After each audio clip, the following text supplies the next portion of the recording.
What is going on? It's me again. Put another video out because I had a look this morning and it's official that Rutter has gone. 40 million, very disappointing, but it's done. You can't change it now. There was a small glimmer of hope in my mind. I was kind of thinking, what if he stays, you know?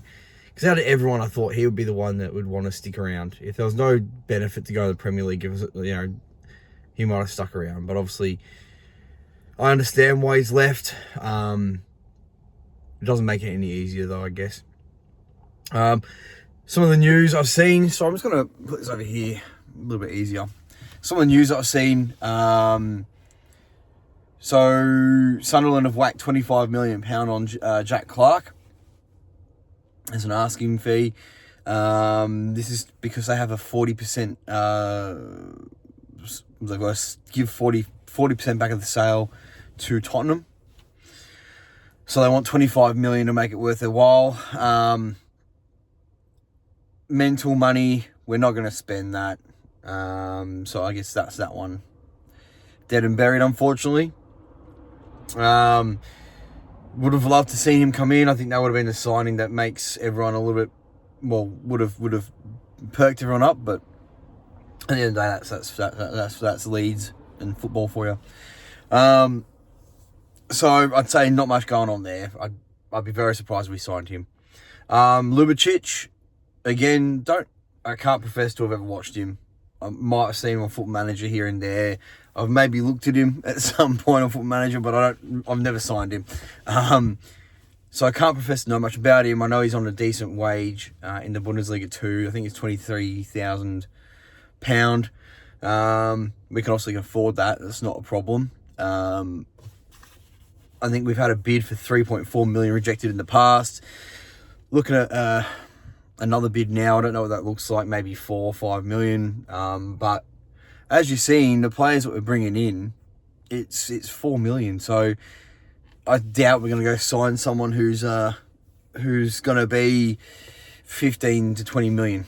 Lubicic, don't know much about him. If he's a bit more of a number 8, then fantastic, and I'm happy to give him a crack, and that's exciting. Another option, be great. I'm happy with that. I was just started watching the video with Connor and Joe, the counterpoint, and still got maybe 10 minutes in, so I still got some time left on it. But it got me thinking about, even so, Rutter's just left, and where does that leave Nonto? If I'm Nonto, I'll be going to the board saying, you've sold the best players, you've sold my best friends. What is the reason for Nonto to stay? He's the one probably out of all of them that I'd be the least upset with leaving. I don't think he's been unreal, but he is good. Obviously, he's a fantastic player. But the problem is, even if we sold him for, say, 20 million, and the same goes for Strauch, if we sold him for 20 million, I don't think we signed replacements. I'm just watching it going, there's no way. And they made it, Joe and Connor were saying, do we make 5 signings? We need 5 signings. Do we make them for the end of the window? 4 or 5 signings? No, probably not. But it's crazy that if I think flip the other way around, could we sell 4 players for the end of window? Yeah. So isn't that nuts that I feel like we could sell 4 players, but we couldn't buy 4 players in that window? Teams going to make it hard for us now to sign players. I don't think it's going to be an easy task. They know we got money. They know that if they push hard enough, the board might have to make a chance, meet the bid. But my biggest issue is you're starting to lose control of the car now a little bit, as a metaphor. All the bargaining chips are now in the seller's hands. Everything so every player we look at now, it's going to be a premium, and then we're going to become desperate. It's going to be a premium. They're going to see us coming, and then they're going to ask what they want, because they don't have to sell. Teams have now done as usual. We've left our business to the end of the window. A lot of other teams have done their business already, so they don't need to sell. They just need to hold out for the next 13 days, and the players might kick up a stink and want to leave. You know, Jack Clarke's come out and said he'd welcome a return to Ellen Road. Problem is, owners aren't going to spend 25 million. We're not going to spend the money we got from Somerville on Jack Clarke. Do I think we should? Of course. I think I would be very surprised if after Archie Gray, like they said, we had parity, and then we had parity, and then we had Somerville going, and they said the same thing again, but then we got 40 million for Rutter. We should have 40 million there. And if you go buy Jack Clarke, like, I'm not saying, like, we need 4, you get Ljubicic for, say, 4 million, 4.5 million, whatever it is, and then you go and get Jack Clarke. You have bolstered the squad. Is it enough? No, but you go get those 2, and you go get 2 loan signings, and you saved your money. I just don't understand, you know, us Leeds fans, most of us going, we need signings. It's clear. It's clear as day. Unfortunately, the 49ers, and I watch the NFL, they do work in the space of, you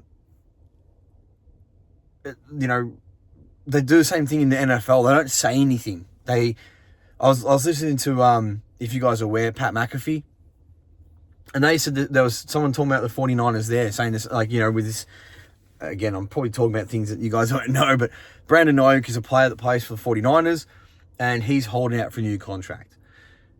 But there's no information that comes out of the club, of the team or the front office there, and the whole NFL. Everyone in the NFL says they're the only team, the 49ers, that don't say anything. And while I appreciate that, I would just like a little bit of, I don't need to be told who you're going for and how much. I would just like to know what you're looking at doing. I just want to see a plan. But I don't think they want to commit to anything, because they said they would invest every dollar they get back from sales. They would invest back in this. Pretty sure he said in the squad, but we'll say back into the club. Now we're getting a lot of wages off the books, and we're selling players, but we're not brought anyone in. So how are we not using the money on, like, this money can't be going to running the club that much. You know, surely you've got to go like for like. If you lose a player, you've got to sign a player. They didn't have a big squad as it is. What is it? You know, we had, was it 20, or it's 22, 23. But we're down to 19 now. 20. You know, we looked at the bench on the weekend, and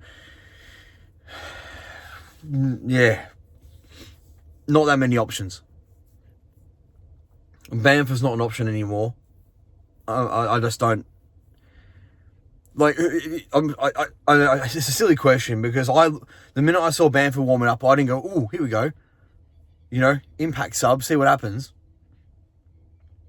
I went, "Oh well, that's a draw now." It made me feel worse, like even less hopeful. I don't know, you know, how you guys feel. Let me know in the comments. But as soon as I saw Bamford warming up, I just thought, you know, I had zero confidence we were going to do anything from there. Sorry, a bit of a hiccup. But anyway, that's the news. Rutter's gone. Jack Clarke, £25 million. Not going to meet that. I think it was somebody else which we were looking at, but I don't. There's a Stoke player. I've forgotten the name of him. And there's a few others. Apparently, but again, we don't know if it's even true or not. Like, they could be looking elsewhere. We don't know. Morgan Whitaker, I think, was one. I don't know how I feel about that one. You know, and obviously, look, if we get Liz Ljubicic in, he might be alright. I don't know. I'm not going to come in here and start bashing him, because I want Leeds players to do well, and the lad's not even signed for us, let alone kick a ball yet. So, you know, see what happens. But at the end of the day, I'm disappointed that we didn't try and go get Jack Clarke earlier. I'm disappointed that we don't got Jonathan Rowe. Like, the other team I support's Marseille, conveniently, which Marseille's had a few links between Melier and Jonathan Rowe that have linked him closely to Leeds. And when it broke that Marseille were looking at Rowe, I didn't know which team I wanted him to go to more, and it was probably Leeds, because I look at that side that Marseille side, and I don't know if Jonathan Rowe would fit in and automatically be brilliant there. But I look at the Championship and I know that he will be. So I was like, well, I'd rather him go to Leeds, obviously. But the fact that we haven't gone and got him, and they said 15 million, right? We put in 7 or something stupid like that. Surely there's a middle spot. And I just don't understand why we haven't gone and done it. Really, we should have gone and done it by now. And Jonathan Rowe will be a good one to get in just to appease people a little bit. You know, they've got to go make a signing because I don't know if they see online, but we're so negative at the moment. It doesn't feel good. The whole thing just feels so meh. And here we are, and it's Tuesday morning in Australia, so obviously you guys in the UK are behind. So, you know, you guys will be asleep at the moment. When I'm making this, I won't put it out straight away. I try to time it all right. But, geez, I'm going to have to go through my day now and not hear anything till tonight and have a look tonight when I'm having my dinner. So that's the disappointing part, that there's no change, there's no updates, there's nothing, and I feel so disappointed with that. And each day that goes past, I just don't know what to expect anymore. It's like the 80th minute when you're watching them against West Brom. I was like, we're not going to score. And we didn't. And I'm looking again going, we're not going to sign anyone. Or at least anyone of note. You know, I still expect top 6, but we're not going to go up promotion with this side. Unless we see some change, and look, a draw on the weekend is a good start. But with the disappointing results in the first place, the draw means nothing. It's just compiling the misery. But anyway, I won't keep dragging it on. Again, like, comment, subscribe, getting some videos out. I think, I was saying to my partner this morning, it's about, she asked me what I'm trying to get out of the YouTube, and I just sort of said I just like putting content out, and that's the reason why I started doing it in the first place. And then I started watching analytics too much. I was watching my subscribers, I was watching the views, and if I got 250 views, this is a while ago, I thought it was a bad video because there was some view. I got 2,500 on one of the videos. You know, I was getting sort of regularly 400 to 500 views, and I started, if I got less than that, I thought, I'll put out a bad video. And I started doing, game reviews, and the views went down compared to transfer ones, which I should have known at the time. Really, people are always going to watch the transfer ones, not the game result news. But anyway, it is what it is, and I think I just want to put out videos for consistency. I want to try and keep it shorter than this. This is 13 minutes, which is not where I wanted to be, but, I want to try and be between 7 and 9, maybe 8 and 10 minutes. But yeah, if you like my content, drop me a like, comment, subscribe, and hopefully I'll get a video out tomorrow with maybe, fingers crossed, some transfer news. Maybe a nice welcome to Leeds video on the YouTube channel. Who knows? But yeah, enjoy your days, guys, and I'll see you tomorrow morning. Cheers.